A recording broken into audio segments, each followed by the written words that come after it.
Assalamualaikum, halo Tribuners, apa kabar semuanya? Balik lagi dalam program Sehat Itu Indah.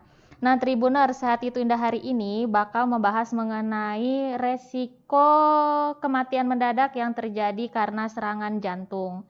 Nah, untuk membahas mengenai tema ini, kita sudah terhubung dengan Dokter Gadih Ranti. Halo dok.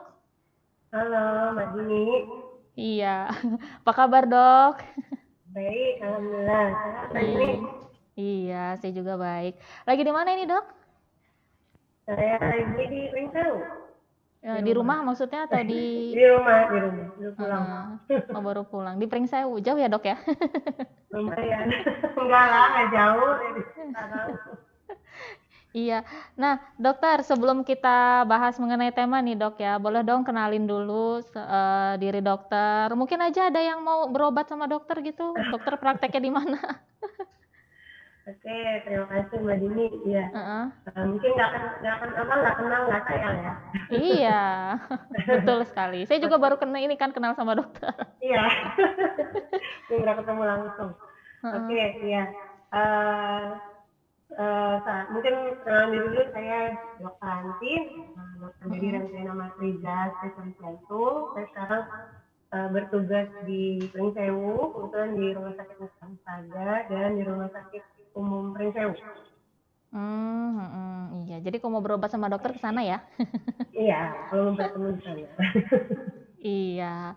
Nah, ini Dok, sekarang kita langsung ke tema ya Dok ya. Nah, Oke, penyakit jantung boleh. ini kan masih cukup banyak dibicarakan ya Dok ya. Bahkan yang untuk usia-usia muda itu seperti saya dan dokter ini eh, sudah ada yang terkena penyakit jantung Dok. Iya, Dokter Kuswandi juga pernah bilang katanya ada loh Din yang umur 30 tahun itu sudah terkena serangan jantung. Nah, sebenarnya ini penyakit jantung ini penyakit yang gimana, Dok? Dan kenapa ke usia muda pun sudah terkena penyakit jantung, Dok? Oke. Jadi ya sebenarnya kalau definisi sendiri sih penyakit jantung ya memang suatu kelainan jantung yang mengakibatkan jantung itu tidak bisa bekerja atau berfungsi dengan baik ya. Karena kan fungsi Mm-mm. jantung itu kan memompa darah ke seluruh tubuh untuk memenuhi kebutuhan oksigen ke seluruh organ tubuh. Nah, jadi ketika terjadi gangguan baik itu di jantung itu kan ada pembuluh darahnya, ada lapisan-lapisan jantungnya. Nah, ketika terjadi salah satu gangguan di bagian tersebut, ya akhirnya terjadilah penyakit jantung. Nah, Mm-mm. karena memang menariknya dulu tuh kita selalu ingatnya adalah penyakit jantung tuh ini hanya kalau tua gitu ya pasti ya. Nah, kalau kena penyakit jantung tuh pasti ya wajar lah dia udah tua gitu. Tapi Mm-mm. ternyata sekarang bergeser. Jadi semakin kesini semakin banyak orang yang berusia muda itu terkena penyakit jantung. Nah, jadi yang tadi kayak Mbak Dini bilang, umur 30 tahun sekarang udah banyak loh yang kena penyakit jantung. Benar. Jadi ada pasien saya yang termuda itu adalah 28 tahun bahkan Waduh. kena serangan jantung. Nah, jadi karena kenapa ya bisa kayak gitu oh dulu usia tua sekarang kok malah usia muda ya karena perubahan gaya hidup ya karena kan sekarang obesitas itu sekarang makin banyak dari usia yang lebih muda, terus kemudian diabetes pun ada, penyakit gula itu ada juga dari usia yang muda juga sudah bisa terjadi. Darah tinggi pun sekarang sudah mulai turun ke usia yang lebih muda gitu. Dan Mm-mm.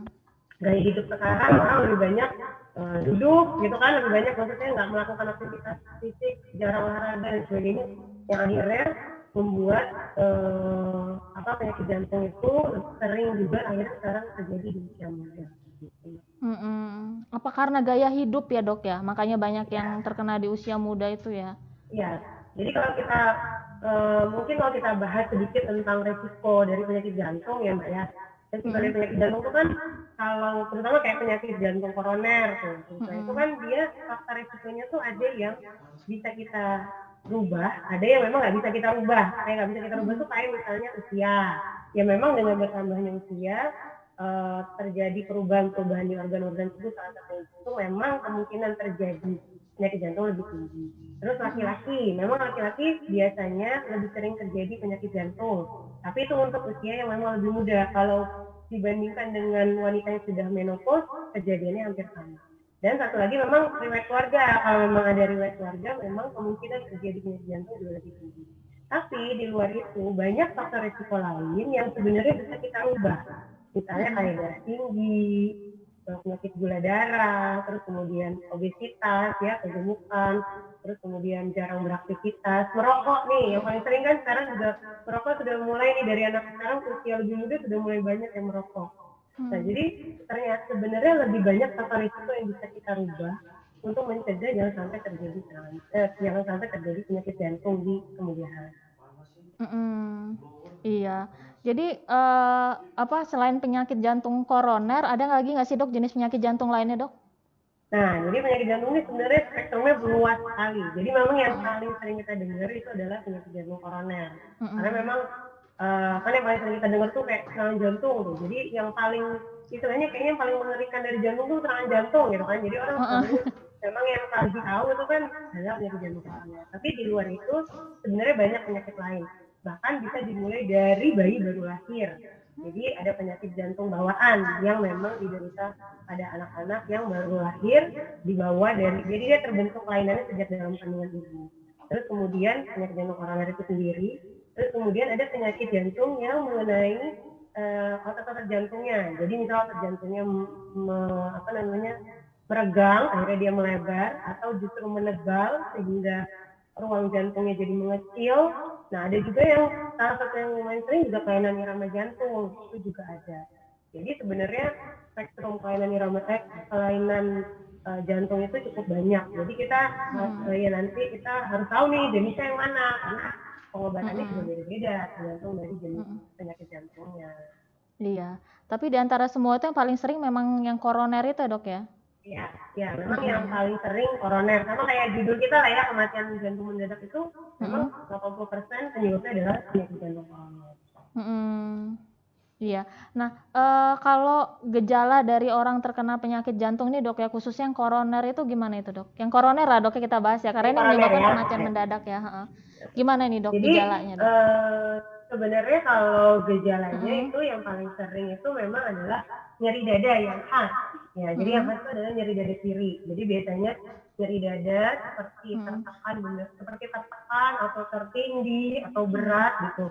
Dia bisa menjalar sampai ke tangan, ke rahang, ke leher, ke punggung gitu bisa. Dan memang biasanya kalau dia bukan, kan dia kalau kayak penyakit jantung koroner itu ada yang kita bilang lebih stabil, ada yang serangan jantung. Jadi itu nanti kita akan membedakan. Jadi kalau misalnya nyeri-nyerinya terasa pada saat aktivitas nih, misalnya lagi jalan gitu agak jauh terasa, begitu istirahat hilang. Nah itu kita masih bilangnya mungkin yang lebih stabil. Tapi kalau misalnya dia nyeri dadanya sampai lebih dari 20 menit, sampai diikuti keringat dingin, mual, muntah gitu, dan itu biasanya mungkin yang lebih terkena. Itu yang khas. Nah, tapi pada orang-orang yang usianya tua, kemudian punya penyakit gula darah, ya, penyakit diabetes, kemudian wanita, itu kadang gejalanya tidak terlalu khas. Jadi dia bisa datang dengan seperti misalnya nyeri hati, gitu, atau misalnya dia datang dengan sesak, atau kadang mual muntah atau lemas, gitu. Jadi kadang pada beberapa orang-orang yang tadi saya sebutkan itu, kelompok-kelompok itu memang bisa datang tidak. Makanya kenapa wanita tuh kadang suka terlambat loh Mbak Dini. Karena gejalanya kadang-kadang suka nggak khas, jadi kita menganggap pakainya bukan apa-apa gitu, kayak sakit biasa, jadi hindarin, ternyata serangan jantung. Iya. Nah, itu dok, kalau kita sudah mulai merasakan gejala itu, berarti langsung ke dokter ya dok ya? Ya, jadi kalau misalnya kita memang sudah merasakan, kalau yang memang kayak serangan jantung, otomatis harus langsung dibawa ke rumah sakit untuk kita lakukan pemberian obat-obatan, atau bahkan sebenarnya kalau serangan jantung tuh harusnya kita lakukan pemasangan cincin atau ring ya di jantungnya untuk membukan, kalau serangan jantung kan ada sumbatan di pembuluh darahnya. Jadi pembuluh darahnya tertutup oleh si sumbatan itu, nah sumbatan itu harus kita buka. Jadi memang yang utamanya sih kita pasang ring atau pasang cincin, tapi sambil diberikan obat-obatan. Iya, setelah itu dokter berikan obat-obatan ya dok ya? Ya. Nah, obat-obatan ini apakah harus diminum seumur hidup atau gimana dok? Nah, oke. Jadi kalau kenanya penyakit jantung, terutama penyakit jantung koroner, apalagi udah sampai serangan, itu obatnya akan seumur hidup. Gitu. Karena pada saat terjadi serangan jantung, jantungnya kekurangan aliran. Pada saat terjadi serangan jantung, berarti kan tersumbat tuh pembuluh darah di jantung ya. Jadi jantung itu punya pembuluh darah yang fungsinya adalah untuk mengalirkan oksigen ke otot-otot jantung, jadi ke dinding-dinding jantung. Jadi ketika dia tersumbat, aliran darahnya nggak ada, jantung oksigen akhirnya rusak di dinding jantung ini. Nah, jadi obat-obatan itu fungsinya untuk pertama ya memperbaiki jangan sampai kerusakan semakin luas. Terus jangan sampai ada sumbatan ulang gitu. Kan itu ada sumbatan tuh. Takutnya bisa kita kasih obat pengencer darah. Tujuannya jangan sampai ada sumbatan lagi di tempat yang lain. Gitu. Atau sumbatan yang lain yang masih kecil jadi lebih besar misalnya. Nah, terus kita kasih juga biasanya obat-obatan penurun kolesterol. Karena kan yang paling sering membuat sumbatan atau kerak-kerak di pembuluh darah jantung itu dari kolesterol. Nah, terus nanti ada obat-obatan lain yang fungsinya juga untuk memperbaiki fungsi jantungnya sehingga nggak makin turun, nggak makin jelek gitu fungsi jantung. Makanya harus minum seumur hidup, karena saya sering banget dapat pasien yang udah enakan dok, terus udah nggak kontrol, nggak minum obat, dan tiba-tiba datang serangan jantung ulang atau gagal jantung gitu. Jadi udah hebat dan sebagainya. Makanya kita mencegah jangan sampai jatuh ke kondisi yang lebih berat. Oh ya kan ada orang kayak gitu ya, udah enakan, nggak mau berobat lagi, nggak mau minum obat. Karena bosan mau obat jantung banyak Pak, jadi kayaknya bosan gitu ya, capek minum obat. Iya, bener dok. Saya aja pernah minum sekali, ngerasain minum obat yang banyak itu aja baru seminggu aja kayaknya udah apa sih obat mulu gitu. Iya, apalagi seumur hidup ya. Iya, makanya saya sebenarnya mengerti sih, maksudnya memang pasien pasti ada rasa bosan, cuman ya gimana kita memberi pengertian kepada pasiennya bahwa ya ini memang dibutuhkan karena takutnya nanti lebih berat, maka kondisi kedepannya lebih jelek. Nah, tapi meskipun dia sudah minum obat-obatan ini rutin, sudah kontrol rutin dengan dokter, itu masih ada kemungkinan nggak dok dia jantungnya itu kambuh dok? Masih ada kemungkinan. Jadi kadang kan jadi obat-obatan itu kan sebenarnya tetap harus kita maksimalkan. Jadi kadang-kadang ya ada kondisi lain yang di luar misalnya dia sudah emosi atau misalnya ada kondisi lain misalnya infeksi atau apa yang memang tiba-tiba menjadi pencetus gitu, terjadi ulang, itu bisa. Tapi memang kita minimalkan sekali dengan pemberian obat-obatan yang maksimal. Jadi makanya yang minum obat rutin aja kadang-kadang masih bisa terkena, apalagi yang nggak minum rutin gitu. Bisa terbayang. Iya. Apa sih dok yang hal-hal yang bisa memicu serangan jantung ini jantung ini kambuh gitu dok? Apa aja dok? Jadi sebenarnya sih banyak ya mbak ya, kalau misalnya menyebabkan serangan jantung tuh pertama kalau misalnya dia punya darah tingginya nggak terkontrol nih misalnya. Jadi ada pasien-pasien yang datang misalnya tensinya tiba-tiba naik 200 gitu, nah itu bisa jadi serangan jantung. Terus sama gulanya bisa terkontrol naik juga bisa. Atau misalnya dia melakukan aktivitas yang sangat berat sekali yang di luar kemampuan dia sampai akhirnya membebani kondisi jantungnya jadi kerja berat, akhirnya tercetus juga. Tapi yang paling sering sih memang yang menyebabkan itu adalah ketika pasiennya tidak rutin minum obatnya atau tidak patuh minum obat, itu yang akhirnya menyebabkan ini. Karena dengan tidak minum obat-obatan itu, yaitu kerak-kerak atau sumbatan-sumbatan itu akan terbentuk lagi dan akhirnya terjadi lagi sumbatan yang seperti serangan jantung. Jadi ketika terjadi yang kedua, itu kemungkinan resiko untuk terjadi kematian jantung mendadak lebih tinggi lagi. Iya. Ya, sorry dok, menyinggung mengenai kematian jantung mendadak ya dok ya. Itu kan ada orang yang dia tiba-tiba lagi tidur, kayak itu tiba-tiba dia meninggal, kena serangan jantung meninggal. Terus yang paling sering itu habis olahraga. Ya kan, habis olahraga terus meninggal. Terakhir itu Ashraf Sinclair itu dok ya. Nah iya sebenarnya apakah olahraga ini menjadi pemicu kematian mendadak, henti jantung mendadak ya dok ya? Ini saya nyebutnya henti jantung atau kematian jantung sih dok? Sebenarnya sih kematian jantung mendadak gitu ya. Menyebutnya. Jadi Iya. mungkin ya, jadi mungkin sebenarnya kita ini dulu ya. Jadi kematian jantung mendadak itu kan suatu kondisi jantungnya berhenti secara mendadak dan tidak kita duga gitu ya, tiba-tiba terjadi. Dan biasanya terjadi dalam ketingkat. Jadi biasanya kurang lebih dalam 1 jam setelah gejalanya muncul. Gitu. Ya kadang-kadang gejalanya juga bisa aja nggak kelihatan, tapi tiba-tiba muncul. Nah, jadi sebenarnya perlu kita bedakan sih. Jadi kadang-kadang kan orang bilang, oh ini benar-benar ada serangan jantung. Jadi sebenarnya kematian jantung mendadak itu seringnya terjadi karena kelainan irama jantung. Jadi adanya gangguan irama jantung yang fatal. Jadi gangguan irama jantung itu kan macam-macam. Nah, yang bisa menyebabkan kelainan irama jantung itu adalah kelainan irama jantung yang sangat cepat, sangat tidak teratur, akhirnya sangat mengganggu fungsi jantung. Nah, kelainan irama jantung ini bisa disebabkan dari serangan jantung. Tapi penyebab kematian jantung mendadak itu sebenarnya biasanya karena kelainan irama. Nah, jadi kenapa nih tadi pertanyaannya kenapa olahraga pada kita tahu olahraga tuh selalu dianjurkan ya. Maksudnya kita kan selalu bilang, olahraga Bu, ada olahraga apa nih? Kalau enggak biar jantungnya sehat gitu. Tapi ini kalau orang malah menunjukkan ada saat olahraga. Jadi sebenarnya mungkin sebenarnya orang tersebut bukan berarti maksudnya pada dia merasa mungkin dia sendiri merasa dia tidak ada keluhan apa-apa gitu.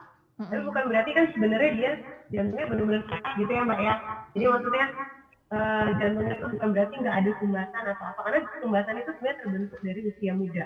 Jadi usia 20 tahunan itu sudah mulai terbentuk, tapi kecepatan dia menjadi sampai tersumbat, benar-benar tersumbat itu tergantung dari hidup kita. Ada yang sumbatannya lambat sekali, ada yang cepat banget jadi sumbatan hingga terjadi serangan jantung. Jadi bisa saja sebenarnya dia itu punya penyakit jantung koroner, tapi dia tidak bergejala. Gitu. Jadi tiba-tiba pada saat dia lagi olahraga yang keras gitu ya, yang dalam yang cukup intensitas juga, tercetuslah si istilahnya tuh sumbatan totalnya itu, dan akhirnya terjadilah serangan jantung. Jadi sebenarnya yang penting itu adalah kita mengetahui dulu kondisinya sih sebenarnya kita ini memang punya penyakit jantung apa enggak, karena memang sebenarnya medical check-up itu penting untuk mengetahui. Jadi olahraga bukan nggak boleh, tapi memang bisa jadi salah satu pencetus ketika memang orang itu memiliki resiko yang cukup tinggi untuk terjadi serangan jantung. Bahaya juga Dok ya, itu ternyata ada yang koroner ini ada yang nggak bergejala ya Dok ya? Bergejala banyak justru yang nggak bergejala, makanya tiba-tiba datang, misalnya dia pingsan, ada satu lagi dia pingsan, ternyata ada sampai ke rumah sakit udah meninggal gitu, ternyata karena kejadian serangan. Iya. Nah, ya. Jadi memang kalau dilihat secara keseluruhan paling banyak sih memang karena penyakit jantung koroner ya Mbak, yang paling sering, jadi 80%. Enggak, maksudnya pemicunya itu Dok. Oh pemicunya, ya pemicunya bisa emosional stres, bisa juga kalau lagi marah-marah tuh sering juga. Jadi dia memicu terjadinya serangan jantung, atau kadang-kadang makan dalam jumlah yang banyak sekali itu juga bisa. Kadang juga bisa tuh. Iya, jadi kalau misalnya dia memang ternyata berisiko tinggi, terus dia misalnya makan dalam jumlah banyak sekali, nah itu kan istilahnya dia mengeluarkan energi dan jantungnya juga lebih besar, itu kadang-kadang bisa juga ada juga. Tapi memang yang paling sering sih kalau selama ini saya temukan memang paling sering darah tinggi biasanya. Jadi darahnya tiba-tiba misalnya dia punya darah tinggi tapi dia nggak minum obat, tiba-tiba tensi naik tinggi langsung kejadian. Itu sih. Atau lagi itu yang sering juga itu lagi marah-marah tuh, lagi emosi, dan memang dia punya resiko, tiba-tiba langsung sakit dada, langsung trauma juga bisa. Iya. Nah kalau yang marah-marah itu saya udah sering dengar Dok ya, cuman yang makan banyak ini Dok gak pernah dengar. Ya, jadi kadang-kadang bisa ya Dok ya? Jadi kadang-kadang kalau kita makan terlalu banyak juga kan kita membutuhkan energi yang cukup besar ya, maksudnya kita untuk mencerna dan sebagainya. Jadi itu membuat jantung juga bekerja lebih dari biasanya. Nah jadi itu kadang-kadang juga bisa kan kalau misalnya pada situ sama kalau kita aktivitas atau kita selalu lelah itu kan biasanya denyut jantung meningkat, tensi meningkat. Nah itu juga jadi tentunya sebenarnya dari situ secara tidak langsung dia menyebabkan bisa juga menyebabkan tapi memang nggak sering sih, ada beberapa. Ini Aku kaget nih waktu makan banyak ya. kaget, kaget dok. Ini dengar live ini langsung mau makan banyak, langsung wanti-wanti nih dok. Langsung deg-degan ini dok. Iya, tapi sebenarnya kalau kematian mendadak ini bisa dicegah nggak dok sebenarnya? Nah, jadi kematian jantung mendadak itu ya sebenarnya kita cegah dengan cara mencegah penyebabnya terjadi ya. Jadi kayak misalnya kalau misalnya kita kan penyebabnya penyakit jantung koroner. Jadi kalau bisa kita cegah tuh faktor-faktor resiko dari terjadinya penyakit jantung koroner. Jadi misalnya kita harus tahu tekanan darah kita berapa. Kalau memang kita punya darah tinggi harus kita kontrol dengan baik. Penyakit gula juga misalnya kita ternyata punya harus dikontrol dengan baik.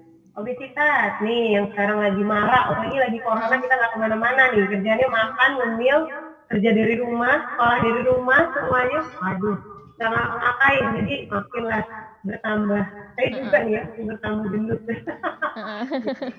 Mungkin itu juga harus maksudnya kita harus menurunkan berat badan, terus harus ada olahraga yang pasti ya, olahraga untuk mencegah olahraga yang baik untuk mencegah jangan sampai terjadi penyakit jantung koroner itu kalau misalnya penyakit jantung koroner gitu. Karena sebenarnya masalahnya ini penyebab kematian jantung mendadak ini bisa juga karena kelainan irama jantung yang disebabkan karena kelainan genetik. Nah kalau itu memang kita harus kadang-kadang dia nggak ada gejala sama sekali sampai terjadi gangguan irama yang ada di kematian. Memang biasanya yang kita selalu sarankan adalah makanya kenapa harus selalu kita medical check up untuk mengetahui karena di luar penyakit jantung koroner banyak ada juga penyebab lain dari kematian jantung. Kalau medical check up itu dokter sarankan tiap berapa bulan sekali dok? Sebenarnya sih kalau misalnya medical check up tuh kita biasanya tuh gini kalau dari kalau misalnya kayak kita potensi nih, potensinya normal ya udah paling sekali potensinya. Tapi kalau misalnya kayak gula darah, kalau misalnya dia kalau misalnya gula darahnya normal, berarti biasa sih kalau gula darah tuh saya dari 1 tahun biasanya. Gitu kalau misalnya normal berarti ya nanti bisa sekali nggak apa-apa. Sama kayak misalnya kolesterol juga misalnya dia normal, ya berarti kita bisa lakukan pemeriksaan bisa lebih lama tuh, bisa tahun kadang bisa 4-5 tahun sekali sih sebenarnya. Tapi kalau ngeliat dari hidup kita memang kayaknya kolesterol tinggi ya mungkin bisa lebih sekali. Jadi sih kalau saya anjurkan tahun sekali sih kalau misalnya untuk medical check up. Paling nggak tuh kita lihat nih rekam jantungnya ada perubahan apa enggak, gitu kan. Jadi kan kadang-kadang kita belum bisa tahu tuh dari rekam jantungnya, kayaknya nih ada tanda-tanda yang ini nih, jadi kita bisa lakukan pemeriksaan dulu itu gitu. Oh ya dok, ini sekalian mau meluruskan dok ya, ini fakta atau bukan itu dok, Pak mitos gitu ya. Jadi ada yang bilang kalau olahraga sambil pakai masker itu bisa menyebabkan kematian mendadak. Fakta atau mitos itu dok? Mitos. Katanya gitu. Mitos. Enggak sih, jadi sebenarnya memang ya memang dia sebenarnya sih dia nggak sebegitu mengurangi oksigen sih sebenarnya. Cuma memang ya kalau misalnya makanya sebenarnya kalau rekomendasinya adalah kalau kita mau melakukan olahraga dengan intensitas yang berat, sebaiknya lakukan di rumah untuk saat ini ya, maksudnya untuk masa-masa zaman COVID sekarang ya. Jadi lakukan di rumah, karena memang sebaiknya karena kan kita akan mengeluarkan energi yang besar, denyut jantung akan naik, nafas akan lebih cepat. Memang sebaiknya tidak pakai masker gitu, karena kan memang akan terasa kayak terbatas gitu nafasnya. Makanya kalau kita mau melakukan olahraga di luar, mau nggak mau kan harus menggunakan masker. Lakukanlah olahraga dengan intensitas yang ringan dan sedang. Jadi tidak sampai membuat kita terlalu mengusulkan sekali. Jadi itu nggak akan mengganggu apa-apa, maksudnya nggak akan mengganggu oksigen atau apapun enggak. Oh berarti itu mitos ya dok? Kecuali ya memang yang tadi saya bilang kalau olahraganya berat ya memang kadang-kadang mengganggu karena kan agak membatasi karena kita kan ngos-ngosan banget. Nah itu memang kadang bikin agak lebih terasa kayak lebih sesak gitu karena ada pendukungnya. Makanya anjurannya kalau mau olahraga intensitas berat ya. Iya. Jadi itu mitos ya dok ya, soalnya banyak yang beredar kabar kayak gitu dok, pakai masker kalau lagi olahraga jangan pakai masker gitu, ntar meninggal mendadak gitu, banyak dok di internet dok. Enggak sih, enggak. Insya Allah enggak. Jangan-jangan dia memang punya penyakit jantung kali, jadinya Iya kelelahan pada ya saat dok. dia kelelahan, terus ternyata terjadi serangan jantung atau kelainan irama jantung, akhirnya meninggal. Kan kita soalnya nggak tahu karena pasiennya nggak diotopsi kan, jadi kita nggak tahu sebenarnya meninggalnya kenapa. Kebetulan lagi pakai masker.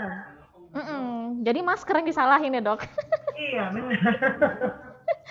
Iya, ini diluruskan sama dokter Ranti, ternyata itu adalah mitos. Hoax itu dok ya. Iya, jangan nggak masuk akal. Oh ya dok, saya mau nyinggung sedikit dok soal COVID ini ya dok ya.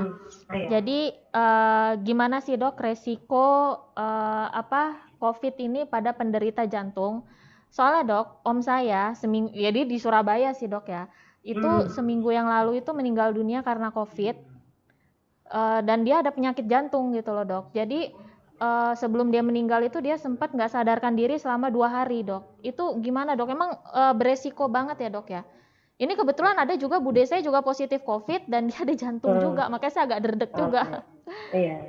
Ya pertama turut berduka cita nih Mbak Dini ya, meninggalnya omnya. Jadi pertama mungkin ini, jadi sebenarnya kalau orang dengan penyakit jantung itu resiko tertularnya sama yang lain, karena kalau resiko tertular ya, jadi COVID itu tertularnya itu sesuai dengan paparan dengan tapi bedanya apa nih kalau pasien dengan penyakit jantung, karena kan jadi highlight banget, jadi pasien dengan resiko tinggi gitu, karena pasien dengan yang mempunyai penyakit jantung itu memang ketika dia terkena COVID, nanti infeksinya akan jauh lebih berat dibanding orang yang tidak mempunyai penyakit jantung. Kenapa? Karena dia tidak terkena infeksi COVID aja, dia sudah mengalami gangguan di otot jantungnya yang menyebabkan dia cepat capek, cepat sesak gitu kan ya. Kalau misalnya dia punya misalnya dia jantungnya bengkak, itu aja belum kena infeksi aja udah ada masalah gitu. Apalagi ditambah dengan infeksi COVID. Infeksi COVID itu kan selalu menyerang paru-paru. Pada saat dia paru dia sesak gitu kan, sesak itu kan akan menyebabkan pasiennya menjadi lebih berat pada jantungnya. Dia akan naik, jantungnya akan makin berat, dan dengan kondisi jantungnya yang memang sudah bermasalah, itu akan membuat jantungnya akan lebih turun. Nah, jadinya itu akan sangat mempengaruhi perburukan dari si pasien orang itu sendiri. Jadi makanya dia akan cepat terjadi mungkin jadi sesak banget, bahkan bisa terjadi gagal nafas. Jadi kita menyebabkan. Selain itu, virus COVID itu juga menyerang otot jantung secara langsung. Jadi dia yang sudah memang terganggu akan makin terganggu fungsinya.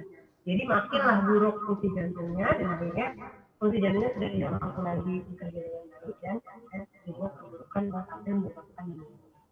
Makanya itu kenapa harus hati-hati banget, karena itu sebenarnya kalau resiko tertularnya sama sebenarnya. Kalau dia nggak terpapar ya kena bisa maksudnya istilahnya, tapi begitu kena, nah gejala yang timbul itu jauh lebih berat. Iya sih, memang sih dok, dia awalnya itu dia terdeteksi COVID-nya itu setelah dia masuk rumah sakit gitu loh dok. Dia awalnya dikira ya udah jantung aja, tapi ternyata setelah di swab 2 kali ternyata dia COVID gitu. Ya, karena COVID itu ini banget lah, apa namanya, banyak sekali gejalanya, kadang-kadang tidak selalu benar-benar kayak, maksudnya gejala itu banyak banget, jadi kadang kita bingung ini sebenarnya penyakitnya menyerupai penyakit lain gitu. Jadi kadang-kadang kita memang awalnya salah gitu, suka salah. Oh ini awalnya kita misalnya bilang ini penyakitnya ini, tapi kok bukan ya makan. Nah makanya kita akhirnya berpikir COVID, karena dia punya banyak wajah kita bilang, jadi ribu wajah, jadi dia bisa menyerupai penyakit-penyakit lain. Iya dok. Oke dok, baik dok. Sebelum saya tutup dok, ada yang mau dokter sampaikan ke orang-orang ini supaya tidak terkena penyakit jantung, khususnya penyakit jantung koroner? Oke. Ya sebenarnya kalau sekarang sih yang kita harapkan adalah, yang penting adalah kita pencegahan. Jadi sekarang tuh yang diutamakan bukan pengobatan. Kalau harus sudah pengobatan, kalau sudah terkena itu akan menjalani pengobatan, itu harus seumur hidup. dan yang udah terkena gitu, sebisa mungkin kita lakukan pencegahan. Nah jadi saya mungkin kasih sedikit tips. Jadi ada namanya apa namanya singkatannya itu CRD. Jadi C yang pertama itu adalah cek kesehatan berkala, terus kemudian E-nya enyahkan rokok, terus kemudian R-nya rajin beraktivitas atau berolahraga, kemudian D-nya diet yang sehat ya, diet yang seimbang dan sehat, kemudian I-nya istirahat cukup, dan K-nya kelola stres dengan baik. Insya Allah mudah-mudahan kita bisa mencegah penyakit jantung itu tidak terjadi ke depan. Itu sih kalau dari saya, Mbak. Iya. Baik Dokter Ranti, itu saja dokter ya. Terima kasih banyak ya dokter ya atas waktunya dok. Sama-sama. Iya, izin saya terbitkan di koran ya dok ya. Apanya? Oh iya. Untuk hari Minggu. Oh iya. Iya, baik Dokter Ranti, terima kasih banyak ya Dokter Ranti atas waktunya dokter. Sama-sama Mbak Dini, semoga semua selalu sehat, jangan lupa selalu pakai masker, jaga jarak, dan cuci tangan. Oh iya, terima kasih. Oke dokter, terima kasih. Baik Tribuners, itu tadi obrolan kita bareng Dokter Ranti. Semoga obrolan bermanfaat. Sampai jumpa lagi. Assalamualaikum. Dadah.